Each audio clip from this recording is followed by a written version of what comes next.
At the 2014 NFC Rookie Symposium, guest speaker Cris Carter of ESPN talked to players about having a fall guy in your crew. The video was brought to light after a recent ESPN The Magazine interview with former 49er Chris Borland. An ESPN spokesperson said, "We completely disagree with Chris's remarks, and we have made that extremely clear to him. Those views were entirely his own and do not reflect our company's point of view in any way."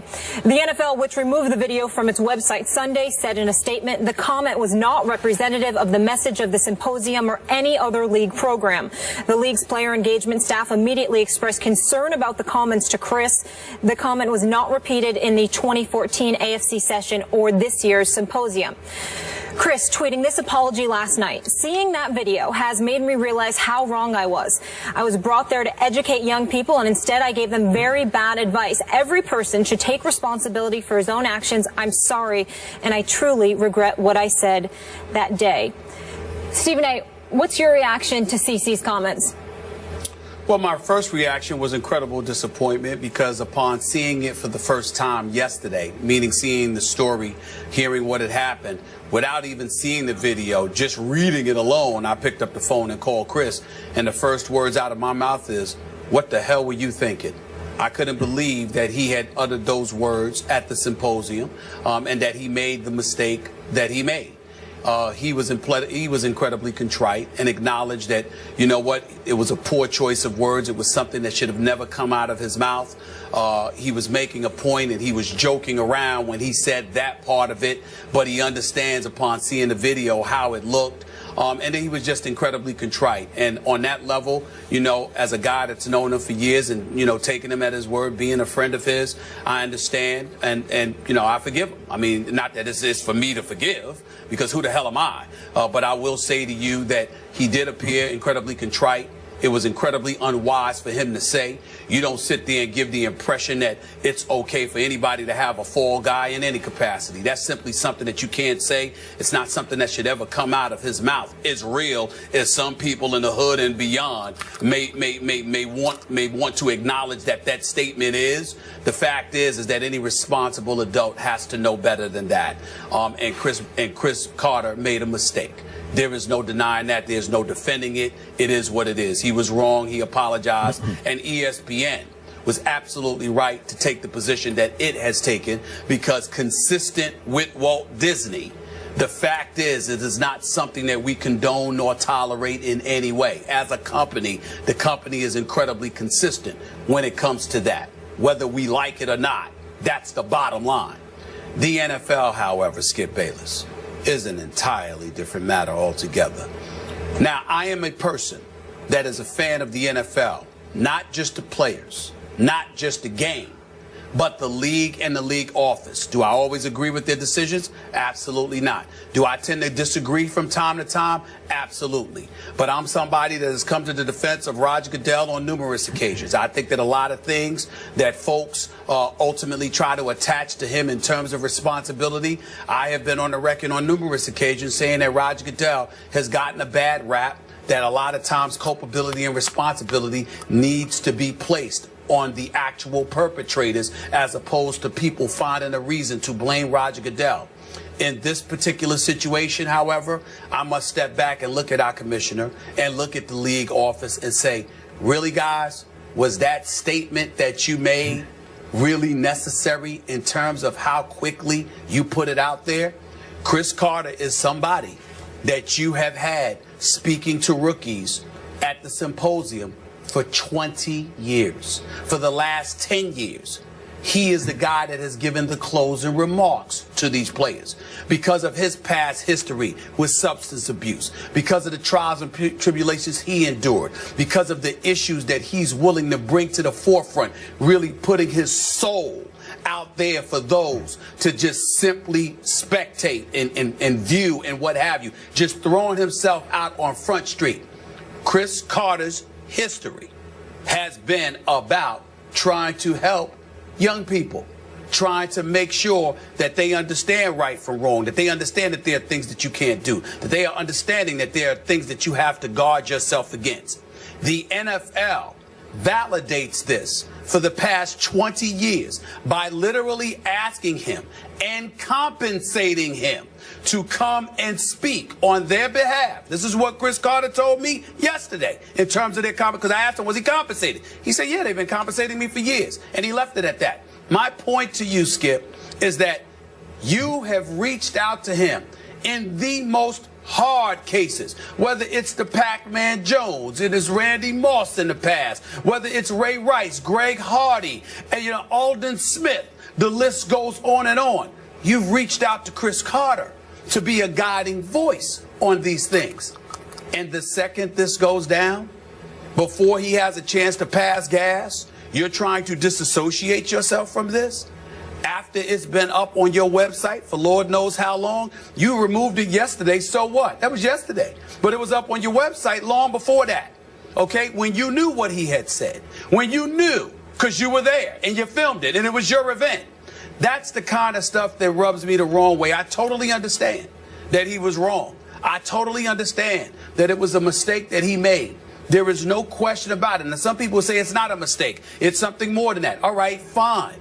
But at the end of the day, when you consider this man's work in the community and how he has reached out to help young people, troubled young people, time and time again, spanning 2 decades, to the point where the NFL has reached out to him in that span and compensated him in some way, shape, form, or fashion to do just that, to so quickly just disassociate themselves from him, is incredibly unfortunate. All I'm saying is you can say the man is wrong. You could say that we don't condone that. You can do that, especially if you're ESPN, because it is consistent with who Walt Disney is and what they stand for and what they've represented. One would argue you can't say that about the National Football League. One would argue that Cris Carter has been damn near a paragon of virtue for the National Football League. Something that they have validated by reaching to him for assistance. And the second he slips, you wash your hands. Yep. I find that to be incredibly unfortunate. I really do. The problem with everything you're saying is it wasn't the second he slipped that the NFL did this to him. Oh, yeah. They posted this video more than a year ago, and it rode on their website for more than a year. And I want to say, I don't know Cris the way you know Cris, but I know Cris. And I like the heck out of Cris. And that's why this is hard for both of us here. Obviously, he stepped completely over the line after he started out with incredibly powerfully positive remarks, if you watch the video. Then we know Cris, I guess he tried, I'm guessing here, tried to get a little too real, and he completely undercut the right side of his message with the wrong side of the message. But here's my issue. How in the name of Roger Goodell did the NFL post the video immediately after that symposium? To your point, you don't think an NFL rep was there? I'm sure several reps heard his speech to the rookies, right? Yes, they did. Okay. Yes, they did. And somebody had to sign off on posting this on the NFL's website. In no way am I trying to deflect blame off Cris Carter here. We both, absolutely. Okay, we're together on that. Wrong, yes, wrong, we are. wrong. But also wrong was the National Football League showing once again astonishing insensitivity. This league, once again, on this issue, is so completely out of touch that they posted this video and said, here, really? You did? So now, I was supposed to believe all through the Ray Rice ordeal that the National Football League was not able to acquire the elevator video shot at the hotel of Ray Rice, and we all know what happened. And the NFL claims it saw the video when we all saw the video, when it was released publicly. What? I'm not buying it. I'm still not buying it.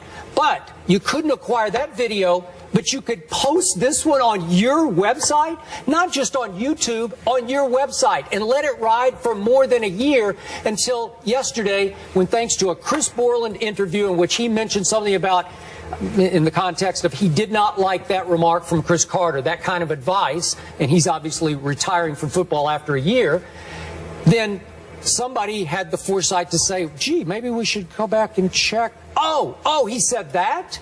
And it's brought to the NFL's attention. Oh, we're out. We're out. Oh, we distance ourselves from those remarks. Well, you didn't distance yourself from those remarks a year and something ago because they were in June of 2014. Really? It was June of 2014, and they're quick to say that he didn't utter those remarks in the following year, whatever. My point is that means you brought him back again, didn't you?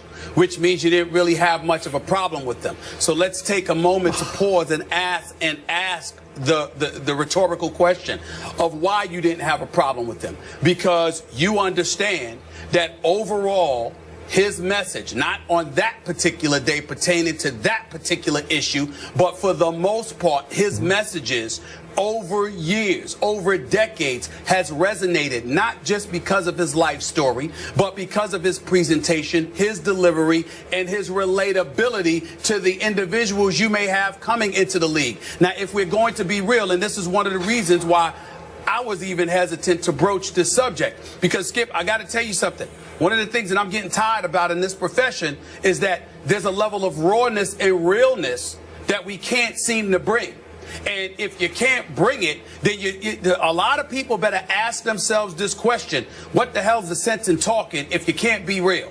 Here's the real with this Cris Carter situation. That particular comment was wrong and irresponsible. There is no way that should have come out of his mouth. But it is a scintilla compared to the overlying message that he has religiously delivered and presented over decades to one class after another, to one NFL player after another, to one culture consistently after another. This guy is in a position, and the reason why they asked him to do it is because his experiences and his presentation and delivery gives him a relatability to the incoming individuals that others may not have. And yes, Cris Carter's message didn't necessarily relate to Chris Borland and his experiences. Unfortunately, I'm going to repeat this. Unfortunately, it related to some other dudes. I got it. Coming into the league. And that's what Cris Carter was trying to do. I can't defend him choosing to say that, and he knows that. He knows it's indefensible. Damn well can't do something like that. No question. But for the NFL to sit there and to wash its hands like that, essentially throwing him under the bus, I find that incredibly disappointing. I really, really do. They're not Walt Disney. The NFL is not Walt Disney. Hopefully the NFL can turn this into a positive and spin it forward. Maybe everybody can find a designated driver in their crew moving forward. That could be the message. Coming up, Terrell Suggs welcomed back Sam Bradford to football with a nice hit. Wasn't dirty, though. We'll get into that coming up. Plus, it's always a good week when you start with friend of the show, Lil Wayne, in the building. Check out all of today's topics by going to Instagram right now and check out our rundown. And he'll be with us coming up.